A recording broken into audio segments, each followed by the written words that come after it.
नमस्कार. आज मी एक नवीन केस घेऊन तुमच्याकडे आलो आहे. म्हणजे हे जे रुग्ण आहेत त्यांचं वय साधारण 55 आहे आणि स्त्री रुग्ण आहेत. तर यांना पोट साफ न होण्याची तक्रार ही बऱ्याच काळापासून होती. अधूनमधून एखादं आयुर्वेदिक औषधं घ्यायचे ते, आणि शिवाय यांना काही एक स्किनचा पायाच्या तळव्याला त्रास होता, तो पण आपल्याकडून पूर्ण बरा झालेला आहे. त्याच्यानंतर त्यांना गुडघेदुखी सुरू झाली. गुडघेदुखी आणि कॉन्स्टिपेशन म्हणजे मलावष्टंभ यासाठी मेन आपल्याकडे परत त्यांनी दाखवलं आणि पहिले 15 दिवसाची औषधं दिली. त्यानंतर अजून 15 दिवसाचं औषध दिलं, पण त्याने कॉन्स्टिपेशनला फारसा फरक जाणवला नाही. मग आपण सांगितलं की आता जास्त औषध बदलण्यात काय अर्थ नाही, बस्ती चिकित्सा करायला हवी.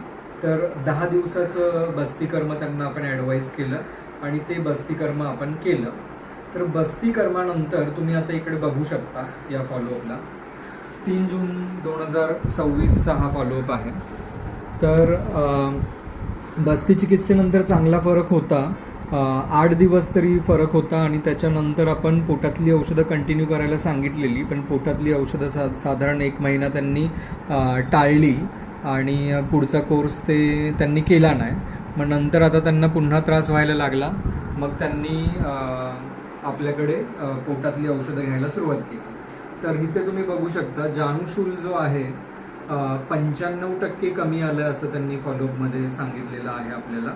आणि तर जानुशूल जो आहे हा पहिला दरवेळेला आपण विचार करतो की ऑस्टिओआर्थरायटिसच असायला हवा, असं नाही.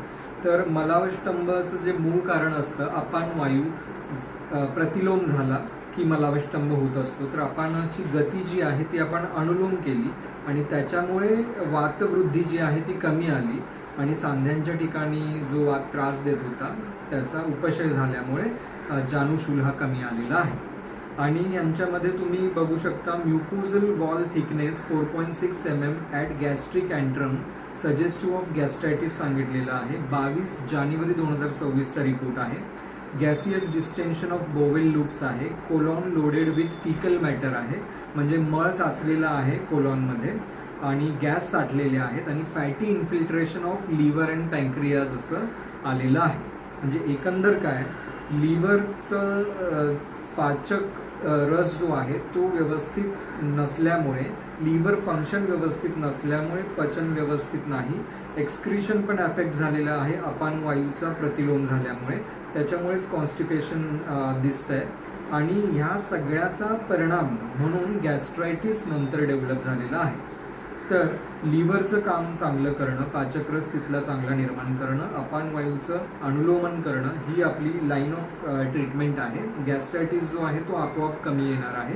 किंवा आम्लपित्त जे आहे हे ट्रीट करताना यकृतावर कार्य होऊन अपानाचं अनुलोमन होईल अशा पद्धतीचा कल्प निवडला तर याच्यामध्ये मुळापासून चांगला उपचार होणार आहे. तर या केसचा पुढच्या पार्टमध्ये मी तुम्हाला अजून काही इम्प्रूव्हमेंट होईल ती दाखवेन. यशायू 99 आयुर्वेदा वेलबिंग सेंटर, रहाटणी, पुणे येथे आपली प्रॅक्टिस आहे. मी डॉक्टर मंगेश पी देसाई या पेशंटचा उपचार करत आहे आणि याचे अपडेट्स तुम्हाला मी पुढच्या व्हिडिओमध्ये नक्कीच देईन. ही होती आपली true health story of gastritis which is induced by constipation and liver function derangement. पुन्हा भेटू एका नवीन व्हिडिओसोबत, याचाच पार्ट 2 घेऊन. तोपर्यंत रजा घेतो. धन्यवाद.